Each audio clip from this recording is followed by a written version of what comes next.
உங்கள் போனில் 11:11 என்று நேரம் வரும்போது நீங்கள் இந்த எண்ணை முன்னும் பார்த்தேன் என்று எண்ணியிருக்கிறீர்களா? அது உங்கள் மனதின் தவறு அல்ல. அது பிரபஞ்சம் நான் இருக்கிறேன் என்று கிசுகிசுப்பது. 111 என்ற எண் ஒரு சாதாரண எண் அல்ல.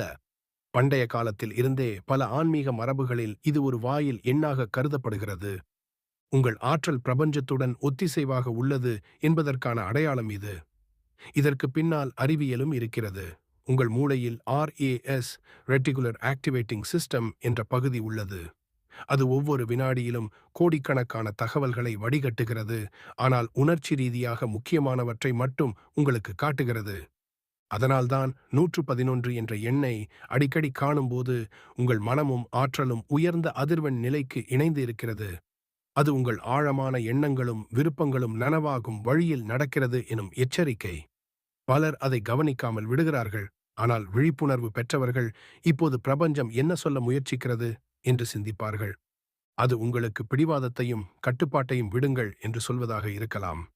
புதிய வாழ்க்கை அத்தியாயம் தொடங்கப் போகிறது என்ற செய்தியாக இருக்கலாம், அல்லது நீங்கள் தவறவிடப்படவில்லை, வழிநடத்தப்படுகிறீர்கள் என்ற நினைவூட்டலாக இருக்கலாம். அடுத்த முறை 11:11 பார்த்தால் சிரித்துவிட்டு ஸ்க்ரோல் செய்து விடாதீர்கள். ஒரு நிமிடம் கண்களை மூடுங்கள், ஆழமாக சுவாசியுங்கள், பெற தயாராக இருக்கிறேன் என்று கூறுங்கள்.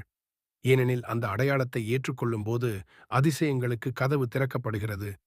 இது அதிர்ஷ்டம் பற்றி அல்ல, விழிப்புணர்வு பற்றி. பிரபஞ்சம் எப்போதும் உங்களிடம் பேசுகிறது, ஆனால் சிலரே அதை உண்மையாக கேட்கிறார்கள். நீங்கள் மீண்டும் மீண்டும் 11:11 பார்க்கிறீர்கள் என்றால் இதையே உறுதிப்படுத்தலாக எடுங்கள்.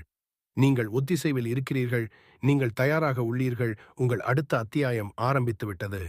இந்த செய்தி உங்களை சென்றடைந்திருந்தால் அது சீரற்றது அல்ல, அது உங்களுக்காகவே வந்தது.